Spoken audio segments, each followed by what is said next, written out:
اللہ تبارک و تعالی نے قرآن مجید میں ارشاد فرمایا ہے کہ تم نہ ترجیح دنیا کی زندگی کو دیتے ہو، اپنے جینے کو ترجیح دیتے ہو، جینے کے لیے زیادہ کام کرنا چاہتے ہو۔ والآخرۃ خیر وابقیٰ، حالانکہ آخرت تمہارے لیے بہتر بھی ہے اور ہمیشہ باقی رہنے والی بھی ہے۔ تم ترجیح دنیا کی زندگی کو دیتے ہو، حالانکہ آخرت تمہارے لیے بہتر بھی ہے، والآخرۃ خیر وابقیٰ، اور ہمیشہ باقی رہنے والی بھی ہے۔ انسان اور مسلمان کو یہ حکم دیا گیا ہے کہ اس کی ترجیح دنیا داری نہیں ہونی چاہیے۔ مال، دولت، عہدہ، منصب، شہرت، اس کو ترجیحی بنیادوں پر یہ کام نہ کرے۔ ترجیح اس کی اللہ اور اس کے رسول کی ذات ہے۔ دنیا ضرورت ہے، اس کو ضرورت سمجھے، اس کو اپنے اوپر طاری نہ کرے۔ کمر سیدھی کرنے کے لیے روٹی کھانی ہے، اس کو ضرورت سمجھے۔ بدن چھپانے کے لیے کپڑا چاہیے، اس کو ضرورت سمجھ لے۔ سر چھپانے کے لیے چھت کی ضرورت ہے، اس کو ضرورت سمجھے، لیکن کبھی بھی کسی موقع پر اس بات کو سمجھ لیں کہ ترجیح دنیا کو نہ دیں، ترجیح آخرت کو، اللہ کی ذات کو۔ ہماری آخرت کس طرح ٹھیک ہو سکتی ہے، آخرت میں کامیاب کس طرح ہو سکتے ہیں، آخرت میں اللہ تعالیٰ کی رضا کیسے پا سکتے ہیں، اس کو ترجیح دینی چاہیے۔ نبی پاک صلی اللہ تعالیٰ علیہ وسلم کے بہت سارے صحابہ بڑی شانوں والے، ایک صحابی کا ہم آج ذکر کرنے جا رہے ہیں جن کا نام ہے حضرت ابو ذر غفاری رضی اللہ تعالیٰ۔ ہمارے صوفیاء تصوف میں ایک جملہ بولتے ہیں کہ تیرا تو فقر بو ذر ہے، یعنی جن کو صحیح درویش کہتے ہیں نا، صحیح درویش۔ مولا علی شیر خدا رضی اللہ تعالیٰ عنہ فرمایا کرتے، دو ہی تو بندے ہیں جو رب کے رستے میں کسی شے کی پرواہ نہیں کرتے۔ حضور کون سے؟ فرمایا ایک ابو ذر غفاری ہے اور دوسرے علی المرتضیٰ ہے۔ مولا علی فرمایا کرتے یہ نا مسلمانوں میں سے چوتھے یا پانچویں مسلمان ہیں۔ شروع سے ایک سلیم الطبع آدمی، کچھ لوگ طبعاً بڑے نفیس ہوتے ہیں، طبعاً ہی اللہ کی طرف سے شروع سے ہی۔ ان کا جو قبیلہ تھا بنو غفار، وہ رہزنی کرتا تھا، لوگوں کو لوٹ لیتا تھا۔ شروع میں یہ کام کیا، لیکن جب کچھ لوگوں کی چیخیں کانوں میں گئیں تو چھوڑ دیا، فرمایا نہیں یار، طبیعت نہیں مانتی۔ اور نبی پاک کا کلمہ پڑھنے سے پہلے ہی بتوں کی پوجا چھوڑ کے رب کی عبادت شروع کر دی۔ لوگ پوچھا کرتے تھے آپ عبادت تو کرتے تھے پر منہ کدھر کرتے تھے؟ فرماتے تھے جدھر وہ کرا لیتا تھا کر لیتے تھے۔ کسی نے انہیں بتایا کہ مکے میں ایک شخص ہیں جنہوں نے اعلان نبوت کیا ہے، آپ کی طرح کی باتیں کرتے ہیں۔ انہوں نے اپنے بھائی کو بھیجا، ان کا نام انیس تھا، پتہ کر کے واپس آئے، بھائی کہنے لگے ابو ذر، ان کا نام جندب ہے، اصل میں ذر ان کے بیٹے کا نام ہے اور کنیت سے زیادہ معروف ہیں، ابو ذر غفاری کہلاتے ہیں۔ فرماتے ہیں کہ بھائی نے آ کے بتایا کہ وہ نیکی کا حکم دیتے ہیں، برے کاموں سے منع کرتے ہیں، صلہ رحمی کا پیغام دیتے ہیں، لیکن لوگ سارے مخالف ہیں۔ یہ چیز بھی بڑی کاؤنٹ ہوتی ہے، اسے نہ کاؤنٹ کیا کریں۔ لوگوں کی ترجیحات بدلتی ہیں، صبح کچھ، دوپہر کچھ، شام کچھ، اسے نہ کاؤنٹ کریں۔ انہوں نے اس بات کو کاؤنٹ کر کے بتایا کہ لوگ ان کے جو ہیں نا وہ مخالف ہیں سارے۔ تو حضرت ابو ذر غفاری کہنے لگے مجھے تسلی نہیں ہوئی، میں خود جا کے پتہ کروں گا۔ کہتے ہیں مکہ شریف آیا تو کسی ایسے آدمی سے پوچھ بیٹھا، میں تو کچھ اور سمجھا تھا، وہ کچھ اور نکلا۔ مکے والوں نے بڑا مارا۔ مکے پہنچ کے پہلی جو چیز ملی وہ مار کھانے کی تھی۔ اب میں ڈرتے کسی سے پوچھتا ہی نہ، بھوک بھی بڑی تھی، رہنے کو جگہ نہیں تھی، حرم شریف میں لیٹا رہتا تھا۔ میرے نصیب دیکھو، مجھے ایک شخص نے نہ آ کے ہلایا، کہنے لگے اگر مناسب سمجھیں تو میں آپ کو دیکھ رہا ہوں کافی دیر سے، آپ کوئی پردیسی ہیں، آپ کا اپنا مہمان نہ بنا لوں؟ تو میں نے کہا آپ کا کیا نام ہے؟ کہنے لگے میرا نام ہے علی ابن ابی طالب۔ کہتے ہیں مولا کائنات گھر لے گئے، کھانا بھی کھلایا، جگہ بھی دی سونے کو، خدمت بھی کی، لیکن چونکہ میں تو پہلے ایک سے پوچھ کے مار کھا بیٹھا تھا، میں نے پوچھا نہیں میں کدھر آیا ہوں۔ رات رہے، اگلی رات بھی رہے، لیکن میں نے بتایا نہیں میں کس کام آیا ہوں۔ حضرت ابو ذر غفاری رضی اللہ تعالیٰ عنہ کہتے ہیں خود ہی مولا علی نے پوچھا بتا سکتے ہو کیسے آئے ہو؟ میں نے کہا رات رکھ لو گے؟ فرمایا بڑا کشادہ سینہ دیا رب نے مجھے. تو بات تو کہنے لگے یار میں تو محمد مصطفیٰ کی زیارت کرنے آیا صلی اللہ تعالی علیہ وسلم. یہ بے نیاز لوگوں میں سے ہیں حضرت سیدنا ابو ذر غفاری. میں حضور کی زیارت کے لیے حضرت علی کہنے لگے سویرے لے چلوں گا. انسان بزدل نہیں ہوتا، ہر انسان بزدل نہیں ہوتا، اور بلا وجہ ٹکراؤ کی پالیسی بنا لینا یہ بھی سیانے لوگوں کا کام نہیں. حکمت کے تقاضوں کے مطابق چلنا یہ بھی دلیر لوگوں کا ہی کام ہوتا ہے. حضرت مولا علی کہنے لگے صبح لے کے چلوں گا پر حالات ٹھیک نہیں. شرارتی لوگ ہر جگہ ہوتے ہیں. اگر کوئی شرارتیوں کا ٹولہ ملا نا جو کھڑا ہوگا جاسوسی کرنے کے لیے کہ حضور کی طرف کون کون جا رہا ہے، تو میں نیچے جھکوں گا جوتے کا تسمہ ٹھیک کرنے کے لیے. لیکن آپ نے نہیں کھڑے ہونا، آپ نے چلتے رہنا ہے تاکہ کسی کو شک نہ ہو.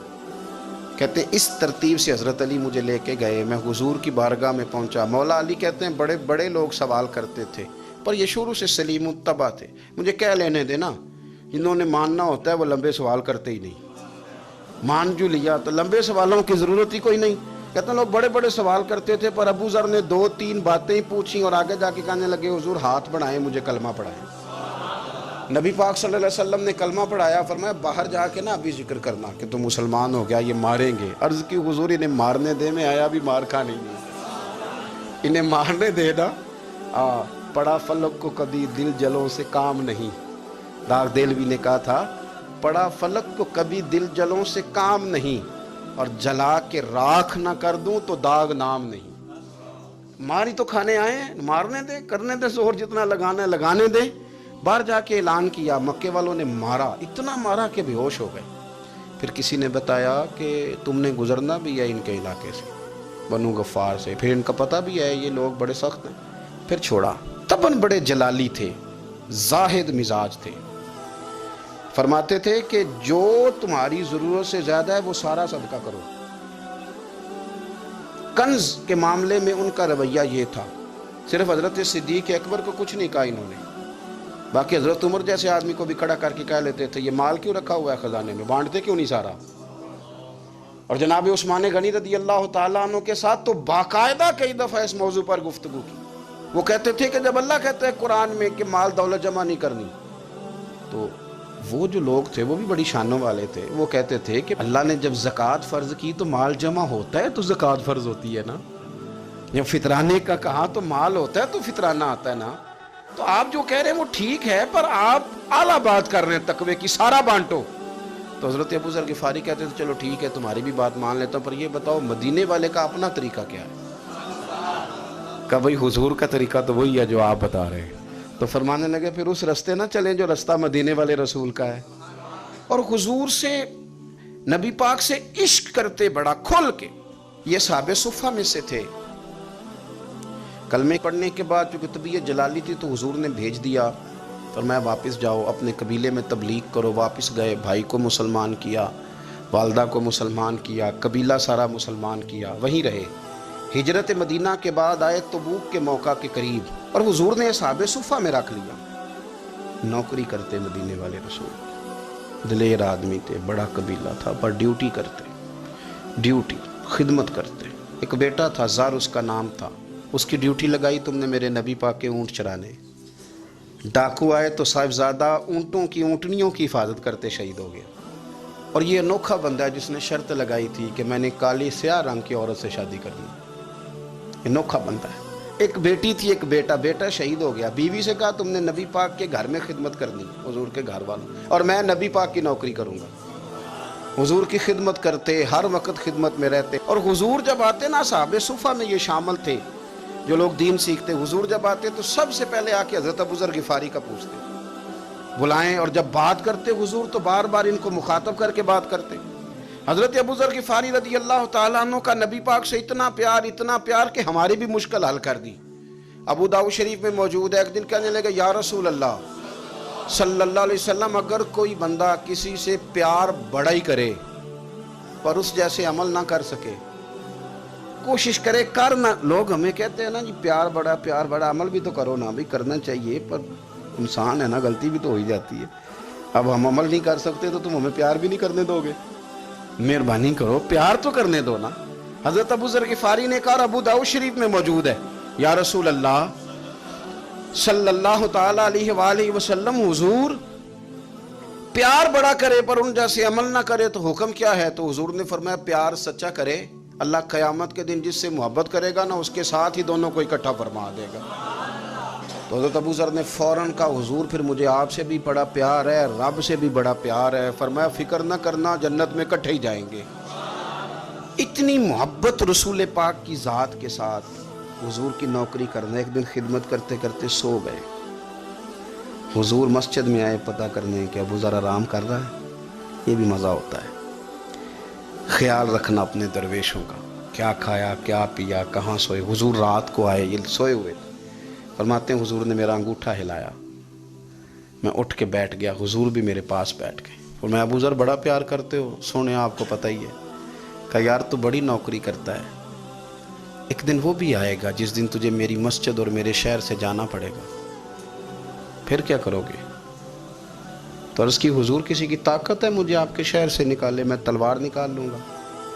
نبی پاک نے فرمایا تلوار نہ نکالنا، جہاں تمہیں بھیجا جائے چپ کر کے چلے جانا۔ حضور کب تک؟ فرمایا جب تک اللہ تیری اور میری ملاقات نہیں کرا دیتا، یعنی وصال تک۔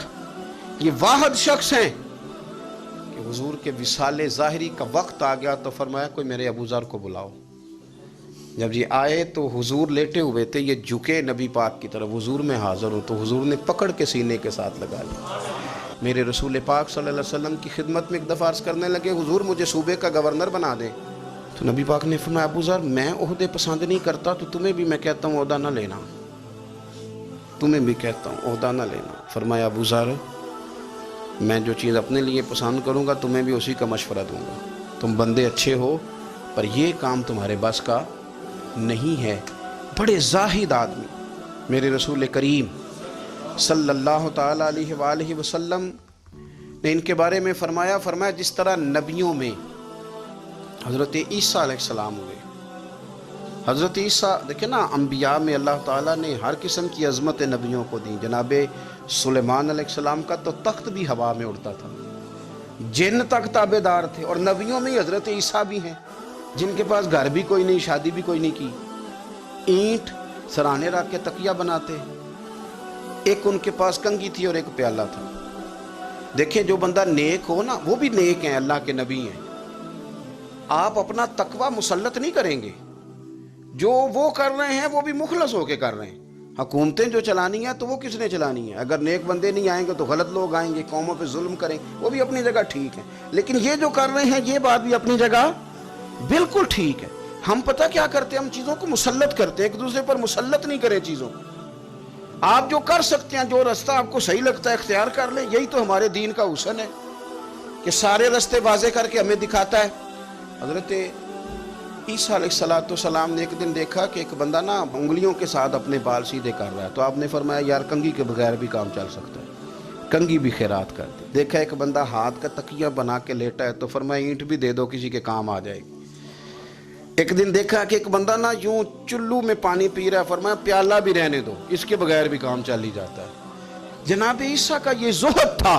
میرے نبی پاک علیہ السلام نے فرمایا جس نے جناب عیسیٰ کا زہد دیکھنا ہو وہ میرے ابو ذر غفاری کو دیکھے، ان کو دیکھے، یہ دنیا میں جناب عیسیٰ کے زہد کے مطابق چلتے پھرتے ہیں۔ ساری زندگی دولت کو، مال کو پسند نہیں کیا۔ جہاں رہتے تھے ایک گورنر صاحب نے 300 دینار تحفے میں بھیجے، تو ایک ہوتا ہے نا بندہ کہتا نہیں نہیں ضرورت نہیں، اور حضور سید عالم صلی اللہ علیہ وسلم نے حضرت عمر سے فرمایا تھا جو خود بخود آ جائیں وہ قبول کر لو اللہ کی طرف سے، لیکن ان کا رنگ فقیری والا تھا اور تھوڑا انوکھا تھا۔ 300 دینار آئے تو فرمانے لگے اسے جا کے کہو تمہیں کوئی اور بندہ نہیں ملا دھوکہ دینے کے لیے، میرے گھر ہی مال بھیج دیا ہے۔ فرمانے لگے میرے پاس گدھا ہے سواری کرنے کے لیے، میرے پاس بکریاں ہیں دودھ پینے کے لیے، میرے پاس ایک چادر اضافی ہے سامان میں سے، میں تو ڈرتا ہوں کہ رب کہیں اس چادر کے بارے میں سوال نہ پوچھے، اور تم ہو کہ میرے پاس یہ لے کے آئے ہو۔